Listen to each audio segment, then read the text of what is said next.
Touch this.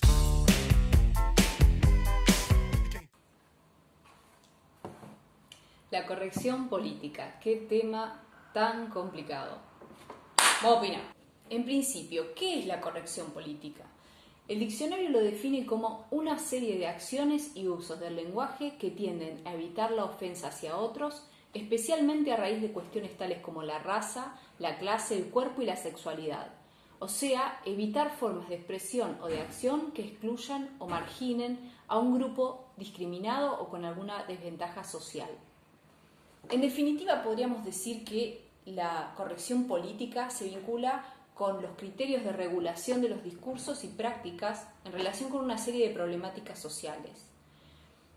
Ahora bien, esta cosa tan teórica y tan, digamos, que no dice demasiado, porque es muy abstracto y muy general, tiene su propia genealogía y su propia historia, específicamente en Estados Unidos. En Estados Unidos, alrededor de los 80, se empiezan a conformar, especialmente las universidades norteamericanas, una serie de estudios y de perspectivas, por ejemplo, los estudios gays y de lesbianas, los estudios sobre la mujer, los estudios de afroamericanos, o sea, todo lo que se ha vinculado luego con las políticas de identidad o con los estudios culturales, así como algo que engloba todas esas perspectivas. Y esas miradas empezaron a crecer en las universidades norteamericanas y empezaron a generar ciertas discusiones, por ejemplo, en torno a los cánones, o sea, qué era lo que se enseñaba, si justamente había representaciones racistas o clasistas o misóginas en esas obras y también en los propios currículums de las universidades. Entonces comenzaron a haber una serie de discusiones en torno a eso. Alrededor de los 80, pero especialmente en los 90, cuando ya se empiezan a consolidar estas perspectivas en las universidades norteamericanas, comienza a haber como una suerte de reacción conservadora a estas perspectivas. Y la idea de corrección política fue usado en términos peyorativos, ¿no? O sea, como que empezó la idea de corrección política muy fuerte en esos años, particularmente en los 90, incluso acuñaron la idea de PC, ¿no? Political Correctness, bueno, pero digamos PC, jugando un poco con el Partido Comunista y con las políticas de censura o de persecución del Partido Comunista, ¿no? Como para hacer un nexo. ¿Qué es lo que criticaban estas perspectivas conservadoras? Y de alguna manera criticaban no solamente estos estudios vinculados con las políticas de la identidad, sino también criticaban, por ejemplo, a las políticas afirmativas. ¿Qué es una política afirmativa? Y es una política llevada a cabo por distintos agentes que apunta a que determinado grupo que tiene una desventaja social, por ejemplo las mujeres o los negros en Estados Unidos, tengan un lugar, tengan un cupo, ¿no? Tengan un cierto espacio para justamente desarrollarse en algún ámbito específico. Bueno, todo eso es lo que se engloba como corrección política y empezó a ser cuestionado. Un ejemplo de una perspectiva de un conservador que les puedo traer aquí es un tipo que se llama Roger Kimball, que escribió un libro que se llama Radicales Titulares, cómo la política ha corrompido nuestra educación superior, de 1990.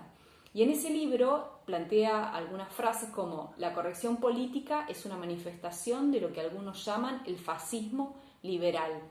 Y también los caracteriza como asaltos por motivos ideológicos a la sustancia intelectual y moral de nuestra cultura. Bueno, no es difícil ver acá algunas de las concepciones conservadoras que tienen estas personas sobre la cultura, ¿no? La idea de sustancia de una cultura, ¿no? Una idea muy esencialista, la idea de corrupción, de que hay algo que es impoluto, por lo tanto, o intocado y que es corrompido cuando viene alguien a discutir determinadas cosas. Está un poco cerca de lo que el autor inglés Raymond Williams llamó la idea de la cultura como salón de té, ¿no? O sea, la idea de la cultura como ligada a la civilización, como algo desinteresado, como algo vinculado a la alta cultura, a la música, a la literatura y al cine, y como algo que también tiene algo de estático o de inamovible o de sagrado que no debe ser profanado. Bueno, esta es la concepción de la cultura que claramente plantea Kimball, que ha sido discutida desde algunas perspectivas, especialmente algunas perspectivas marxistas como la de Raymond Williams. Y en el ámbito latinoamericano, a quien podemos escuchar en este tenor en general es a Mario Vargas Llosa. Cuando Vargas Llosa hace algunos cuestionamientos, por ejemplo, al feminismo y su relación con la literatura, deja entrever este tipo de concepción de la cultura, ¿no? Y la idea de la corrupción y la idea del mancillamiento, ¿no? Como una cosa medio de la Torre de Marfil. Bueno, pero ¿qué pasó ahora? ¿Qué pasó después de los 90? ¿Qué comenzó a suceder? Empezó a suceder que estas discusiones que tenían mucho que ver con una cuestión universitaria y del ámbito de la cultura y de las artes, comenzó a salir cada vez más y comenzó a a medida que se desperdigaban las políticas de identidad en la sociedad, también empezó a apuntalar de una manera cada vez más fuerte la discusión entre los demócratas y los republicanos. Entonces, esta cuestión de la corrección política ya no solamente era una cuestión de críticos y de profesores de universidades, sino que de muchas personas. Se empezó a ampliar. ¿Y qué empezó a suceder en los últimos años? Comenzó a suceder que justamente una serie de figuras eminentemente conservadoras, pero no solamente, empezaron a denunciar de alguna manera el peligro de la corrección política, porque la corrección política iría en contra de la libertad de expresión, porque la corrección política cercena la cultura, porque la corrección política achica o complica la discusión en la esfera pública. Toda esa serie de cuestiones plantean estos autores. Autores y personas y figuras. Bueno, con respecto a las personas más conservadoras y de derecha que plantean esto y que, digamos, hay como una suerte de queja constante por esta supuesta novedad que sería la corrección política, los liberales norteamericanos, que acá hay una aclaración importante, liberales norteamericanos no son nuestros liberales que conocemos en la televisión y eso, sino que son liberales, se llama justamente a todos aquellos que defienden ciertas luchas y ciertas causas, por ejemplo, bueno, la cuestión de la diversidad sexual o la cuestión del feminismo. O sea, en ese sentido usan ellos en estas discusiones la idea de liberal. Entonces, lo que hacen estos autores que son más conservadores, en general lo que yo visualizo y lo que critico, además de criticarlo por una cuestión ideológica, porque yo no soy conservadora, entonces ahí hay una discusión, pero no solamente por eso, sino porque en general hay una contradicción performativa en esas quejas que hacen. ¿Qué quiero decir con contradicción performativa? Y que en general son autores, personas, sujetos, que dicen desde grandes medios, desde diarios recontraleídos o desde programas de televisión recontra escuchados y visualizados, que son silenciados, que son perseguidos, que hay un autoritarismo, que hay un fascismo de la corrección política, que hay totalitarismo. Entonces, claramente es una contradicción performática, porque ¿cómo podés decir que hay una situación de totalitarismo, que además hay una suerte de inflación de esos términos y uso indiscriminado de esos términos, como si el siglo XX nunca hubiese sucedido, Mussolini no existió, Hitler no existió, entonces le podemos decir totalitarismo a los que se nos canta el huevo? Bueno, pero además de eso, hay una contradicción performática, porque vos básicamente estás todo el tiempo diciendo por todos lados que hay una dictadura de la corrección política y lo decís en medios recontra importantes. Entonces ahí hay un problema, ¿no? Hay un problema en el sentido en el que estas personas lo que hacen es visualizar algún fenómeno que es muy fuerte en determinados foros, por ejemplo en internet o en las redes sociales, en donde se da más estas cuestiones de la cancelación por justamente ser incorrectos políticamente, y usar ese elemento y desperdigarlo a todo el universo social. Entonces el diagnóstico es como si todos estuviésemos gobernados por sectores de izquierda o minorías, cuando sabemos muy bien que no es así. Entonces hay ahí un problema de diagnóstico de las verdaderas relaciones de poder. Pero ahora bien, no solamente los sectores conservadores son los que critican a la corrección política.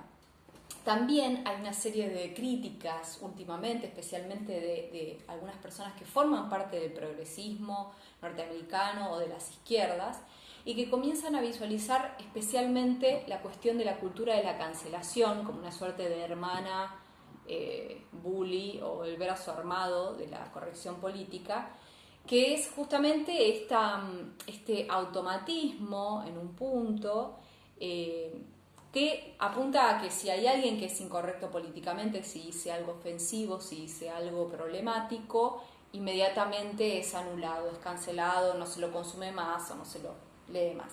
Bueno, yo tiendo a acordar con esas críticas, hay críticas muy interesantes en ese sentido, porque básicamente lo que critican es, aún estando de acuerdo con las causas que defienden las personas que llevan a cabo esta operatoria de cancelación, pero lo que critican es que anula un debate real y anula incluso un conflicto real, porque si yo voy a cancelar a alguien solamente por una palabra, por algo que dijo, y no me interesa indagar realmente qué piensa, no me interesa visualizar qué quiso decir o por qué lo dijo, bueno, ahí no hay un verdadero conflicto, hay simplemente una anulación del conflicto.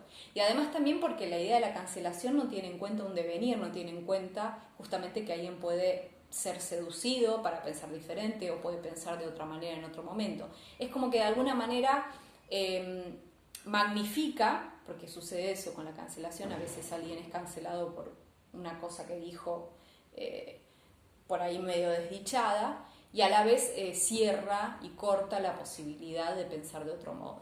Ahora bien, ¿qué vuelve a pasar acá?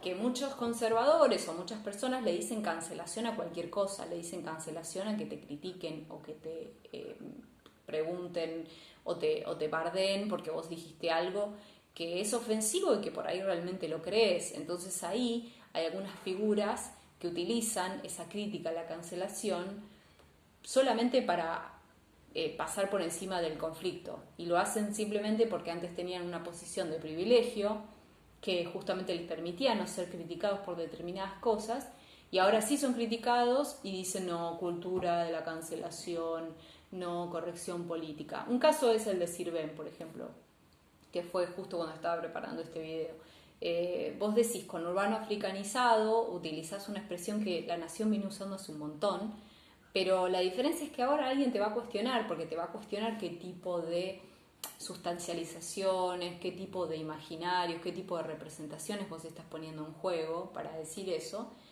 y te van a criticar y te van a bardear y te la van a devolver, porque así es además la disputa ideológica. Y si vos te quejás de que hay cancelación, corrección política, en realidad lo que no querés es que nadie te cuestione y que todos te digan, sí, claro, conurbano africanizado, qué tremendo. En cambio la civilización capitalina, la civilización antiperonista es una cosa, y bueno, nadie va, o sea, solamente van a aceptar esas cadenas de sentido los que están a favor tuyo. Después otros te vamos a discutir y te vamos a bardear. Bueno, ese fue un mero ejemplo. Igual no quería meterme tanto en la política local, pero me parece que es un buen ejemplo de cómo a veces algunos sectores o algunos agentes conservadores le llaman corrección política o cultura de la cancelación a una discusión. O sea, nadie te está echando de tu laburo, nadie te está yendo a buscar a tu casa, nadie te está, no sé, nada. Simplemente te estamos diciendo esto que dijiste es una boludez o es una forreada o merece ser pensado de otro modo o estamos haciendo chistes con lo que dijiste y nada más. Ahora bien, además de esto, además de todo esto, ¿qué otro tipo de críticas a la corrección política se han hecho desde la izquierda? Además de la cuestión de la cancelación y tal, o sea, críticas por ahí un poco más profundas. Bueno, uno de los que ha hecho algunas críticas tempranas, que ahora aflojó un poco con eso, y yo tengo una hipótesis de por qué lo hizo, hasta donde sé, aflojó, pero uno de los que criticó la corrección política fue Slavoj Žižek, que es tiene así como muchos gestos que no sé qué pasa ahí, no sé si hay Mercuti, no sé qué pasa. Bueno, Slavoj Žižek critica la corrección política por dos cuestiones fundamentales. En principio, la primera sería porque la corrección política lo que hace es cubrir o enmascarar u opacar las relaciones de poder realmente existentes y por lo tanto las hace más impenetrables, ¿no? Pone un ejemplo que es un jefe que te trata bien, ¿no? Que es políticamente correcto, te trata bien, es copado, qué sé yo, te pregunta por tus cosas y que eso hace un poco más difícil que alguien se rebele, porque si tu jefe te trata bien, bueno, ahí bueno, me parece que simplifica un poco la cosa, pero es interesante esta idea de que justamente lo que hace la corrección política es de alguna manera aminorar el conflicto y cubrirlo con otro tipo de ley, que sería esta ley de decir algo que no te ofenda, y que en realidad las relaciones de dominación y de poder siguen vigentes, simplemente es que alguien, bueno, te trata mejor, pero sigue siendo tu jefe. Esa me parece una crítica interesante. Y hay otra que me parece, creo que aún más interesante o me llama más la atención, que es que para Zizek, además de hacer esto que acabo de decir, la corrección política es una forma de distancia, porque es un a priori que impide una verdadera proximidad con el otro, ¿no? O sea, es como una suerte de respeto frío, de distancia, que se coloca entre las personas. Él pone el ejemplo de los chistes racistas, ¿no? Y dice cómo, recuerda cuando él estaba, cuando era más chico, y hacía un montón de chistes con otras personas de la ex Yugoslavia, recontra racistas y zarpadísimos. Y él dice que en esa obscenidad total de hacerse esos chistes asquerosos desde un punto de vista ideológico, había una obscenidad que generaba cierta comunidad y cierta proximidad, ¿no? Para él es como si yo no puedo, si yo no tengo esa posibilidad de hacer un chiste obsceno y de zarparme con vos, no hay una verdadera comunión, no hay una verdadera cercanía. Entonces, para Zizek, y esto sí me parece interesante, como que la corrección política, al ser una ley a priori y que yo no te tengo que ofender, genera como una suerte de rareza en el modo de tratar a las personas. Bueno, esas críticas de Zizek me gustan, están buenas, me parece que está muy bien. El tema es que, claro, lo que sucede con los conservadores o con ciertas perspectivas que criticábamos antes, es que en realidad a ellos no les interesa ninguna cercanía. O sea, no es que no les molesta la corrección política o lo que ellos llaman la corrección política porque justamente obtura la cercanía, porque genera o enrarece un acercamiento con el otro, sino que les molesta porque no les interesa el otro, lo que les interesa es seguir diciendo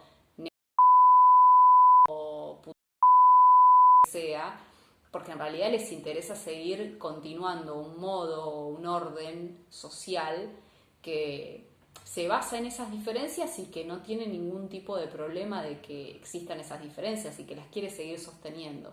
Ahí también hay una cuestión un poco complicada con respecto a las relaciones entre las situaciones sociales, el lenguaje, las prácticas, o sea, lo que sería simbólico, lo que sería más material. Yo creo que no hay que caer en ningún dualismo, pero digamos, ahí hay una cuestión, ¿no? Con la corrección política, esto que siempre se dice de que, bueno, yo te puedo decir pueblo originario, pero no voy a cambiar tu situación material, digamos, económica y tu lugar en la sociedad, etcétera, por más que te diga lo que es correcto que te diga desde un punto de vista de la corrección política. Eso también es interesante y es una crítica un poco más, bueno, no tan elaborada como estas, pero me parece que estas dos de Zizek son interesantes.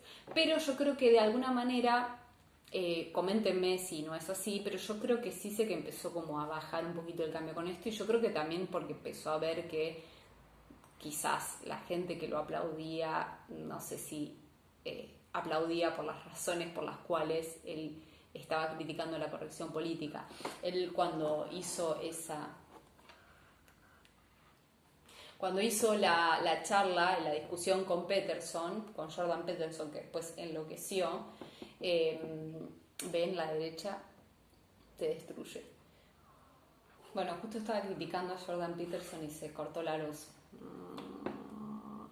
Bueno, entonces, cuando discutieron con Jordan Peterson, los dos estaban de acuerdo con esto, con su crítica a la corrección política, y como que estaban contentos de acordar, y era como, bueno, está bien, pero acá viene el otro gran problema.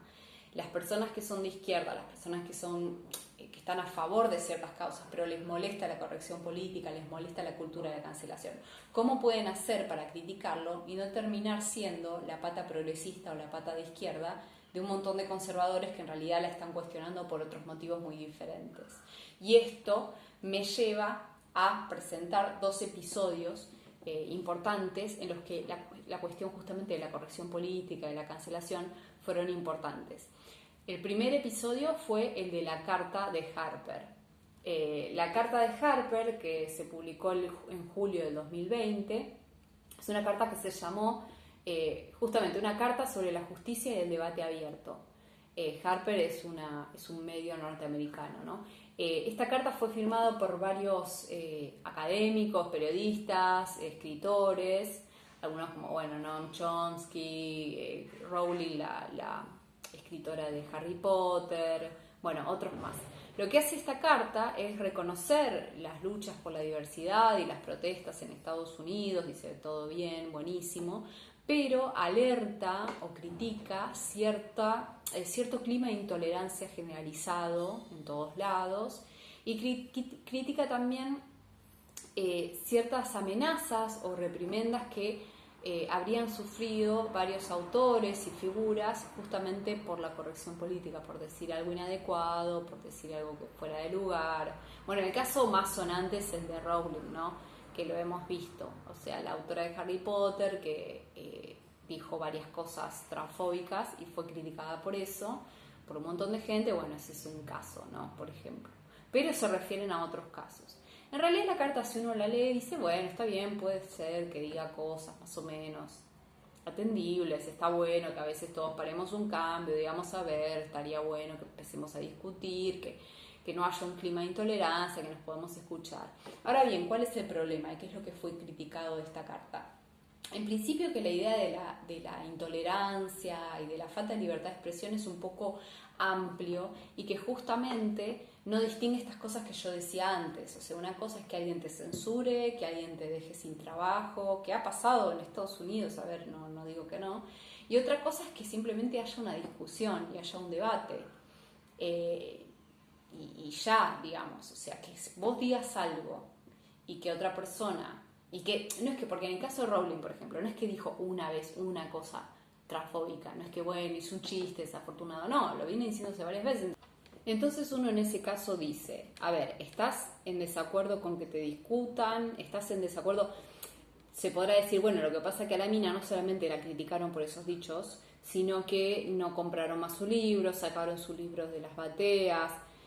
Bueno, en todo caso ahí también hay toda una discusión con respecto al arte, a la escritura, a la relación con el mercado, a que no haya mediadores. Bueno, eso es aparte y es algo que no voy a trabajar en este video porque la cuestión del arte es un poco más complicada y acá estamos hablando más bien de las discusiones culturales. Bueno, el arte hace todo más complicado y por eso es tan grandioso.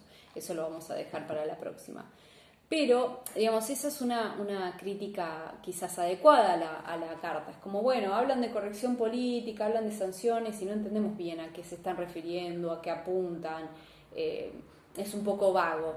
Y también algo que ha sido criticado y que me parece también interesante, es que había como una mezcolanza de gente. Entre Chomsky y entre tipos que vos podés decir, bueno, todo bien. Había también gente que en sus lugares de poder y cuando tuvo determinado lugar de poder en sus trabajos, hostigaron a otros por pensar diferente o por las cosas que pensaban o decían, les hacían la vida imposible. Entonces eso también es importante para esto que planteaba antes. Es como, bueno, hasta qué punto uno para hacer este tipo de críticas tiene que también cuidarse de en dónde lo dice y con quién tiene al lado. Digo porque básicamente el medio es el mensaje, ¿no? Y si uno justamente quiere que lo que uno quiere decir no sea tergiversado o usado por otro que tiene otros intereses que no son los míos, se tiene que cuidar en esas cosas. Sabemos muy bien que la comunicación no es solamente un contenido, la comunicación es el canal, el receptor, cómo lo piensa el otro. Bueno, hay un montón de elementos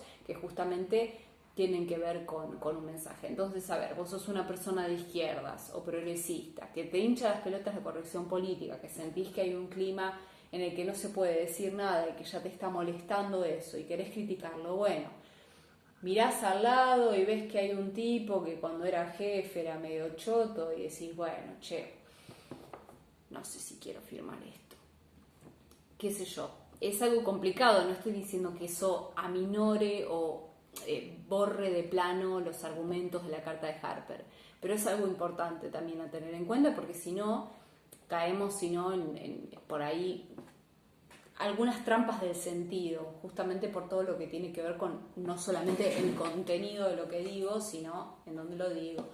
Y además hay otra crítica que le hicieron que es como, bueno, todo bien, pero este Harper, en donde estamos, donde ustedes publican esta carta, es una empresa que está caracterizada por ser antisindical, por rajar gente, cuando no está de acuerdo con la editorial del jefe del diario, del medio, perdón. Entonces ahí eso trae otra cosa y eso también es interesante, porque yo les había dicho antes, y supongo que ustedes habrán visto, como muchas veces estos discursos en contra de la corrección política y bla, bla, aparecen en Clarín, aparecen en La Nación, que son diarios que nosotros sabemos muy bien que no son un dechado de diversidad y pluralidad y que tienen su propia línea editorial y tienen también su propio modus operandi con respecto a los trabajadores y con respecto a la libertad de expresión y con respecto a la política. Entonces también esto trae otra cosa. No habrá, en todo caso, no un totalitarismo de la corrección política, sino un solapamiento de distintas lógicas a una lógica que piensa de determinada manera y que evalúa los discursos de determinada manera, se le solapa otra lógica que es más vieja que la injusticia y que también regula los discursos y regula la libertad de expresión, que es la lógica de los medios de los dueños, de los medios de los dueños de los medios. Ayúdame, me estoy majulizando con el lenguaje, me hace mal. Bueno, la lógica de las líneas editoriales y la lógica de la hegemonía y la lógica de lo que dictan algunos que hay que decir o no, digamos. Entonces, eso también es corrección política, si se quiere, y no es vista como tal. Entonces, también la cuestión con respecto a estos discursos en contra de la corrección política es que por momentos parecieran caer en una suerte de idea de que antes, en otro momento idílico, áureo, uno podía decir lo que quería y podía discutir todo lo que quiera. En cambio ahora decís algo y viene la gente de Twitter y te bardea y te critica y te cancela y no compra tus libros. Y todos sabemos que no es así, digamos, cualquiera que sepa un poco de la historia del periodismo y de la historia también de la cultura en general sabe que en realidad los discursos siempre fueron regulados por distintos agentes. Quizás ahora lo que pasa es que hay un automatismo, están las redes sociales y hay determinadas perspectivas ideológicas y políticas identitarias que de alguna manera se desperdigaron por la sociedad, ¿no? Y que ahora también evalúan. Pero bueno, digamos, también hay otro tipo de ideologías que censuran discursos y hay gente que realmente es perseguida de verdad. O sea, hay gente que va presa, hay gente que tiene juicios, o hay gente que no puede hablar, que no puede decir desde un gran diario me censuran, o la corrección política es autoritaria, no pueden hacerlo. Entonces ahí, digamos, hay una cuestión para pensar, más allá del contenido del mensaje, sino todas las cuestiones que tienen que ver con los circuitos comunicativos. Bueno, para terminar, vamos con el último episodio de corrección política, que me parece que acá sí la corrección política se fue a la mierda, un modo de corrección política determinada, que es la sanción que se comió Cavani. Ustedes dirán, bueno, a ver, Edinson Cavani es un jugador que gana millones, ¿por qué vamos a hablar de esto? Tampoco nos vamos a conmiserar con el tipo que está mejor que nosotros y que nos importa. Bueno, pero más allá de eso, además porque es uruguayo y bueno, por una cuestión afectiva que está cerca y Latinoamérica, bla, bla, bla. Pero además de eso, porque es un buen ejemplo de cómo justamente hay un modo de corrección política que es bastante, no sé si nociva, pero sí cuestionable y para ponerle el ojo. ¿Qué pasó? A Edinson Cavani, que es delantero del Manchester United, fue suspendido por la federación de ese país por 3 partidos por un supuesto comentario racista, en el que respondió un mensaje en sus redes sociales con un gracias negrito. Además de la suspensión, Cavani deberá pagar una multa de 100.000 libras y asistir a clases sobre racismo. O sea, fíjense el delirio. El tipo pone gracias negrito, que para nosotros es gracias negrito. Y no solamente tiene que pagar una multa y se tiene que comer una suspensión, sino que tiene que asistir a clases de racismo ordenada por un imperio, digamos, por gente colonialista, y que justamente esto es un caso de colonialismo cultural, porque en la sanción hay un cagarse olímpicamente las particularidades culturales de Cavani, y por lo tanto hay un colonialismo cultural, cosa que no le cuesta para nada a los ingleses, ya lo sabemos. Pero entonces está esta paradoja, ellos quieren sancionar una dominación determinada que sería la racial, y lo hacen mediante otra dominación que es la colonialista, digamos, que se están cagando olímpicamente en cuáles son las pautas culturales y las singularidades de otro país, y en este caso de un país que en términos de poder tiene mucho menos poder, por supuesto, que los ingleses. Entonces ahí hay una cuestión muy problemática, y acá me parece que resuena esto que decía Zizek. O sea, determinado tipo de corrección política, que es esta corrección política totalmente institucionalizada, que además tiene que ver, por supuesto, con estos clubes que son millonarios y que también se quieren cubrir el orto, entonces van a ser totalmente estrictos con ciertas cosas. Pero lo que tiene este tipo de sanciones es que justamente no tienen en cuenta todo aquello que se escapa a ese tipo de leyes articuladas. Por ejemplo, la idea de que decir negro es racista, y que justamente tiene que ver con aquello que es intransferible, que es el tono, la afectividad, y que es intransferible, que es muy constitutivo de una cultura determinada. Entonces acá un poco reivindico lo que dice Zizek. Cuando yo hago un chiste con el otro, cuando yo puedo entrar a cierto nivel de obscenidad, puedo entrar en un nivel de afectividad cultural muy fuerte que no va a ser entendido por el otro. El problema es que justamente este club, en vez de intentar entender esa singularidad, directamente sanciona. Entonces todo justamente lo que es intraducible en un punto, porque es el afecto, la entonación, todo aquello que sale del diccionario, o sea, negro no es solamente negro lo que vos crees que es negro y lo que vos estableciste en una ley, sino que hay una serie de connotaciones, de usos, de contextos que vos no estás teniendo en cuenta.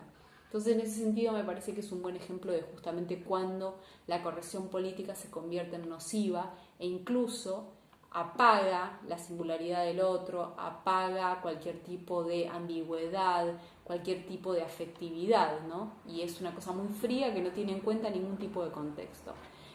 Contra esa corrección política estamos, por supuesto que de acuerdo que hay que atacarla. Lo que pasa es que lo que suele suceder, y suele suceder cada vez más, y especialmente bueno, con los seguidores de Trump, y acá un poco en Argentina con el caso de Sirven, espero que no se sostenga y espero que simplemente quede en evidencia lo ridículo que es.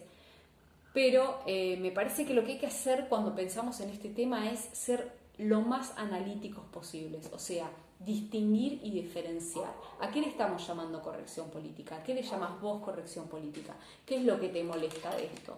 ¿Te molesta que alguien te discuta? Bueno, lo lamento, eso va a pasar, te van a discutir. Si vos haces un chiste machista, te van a discutir.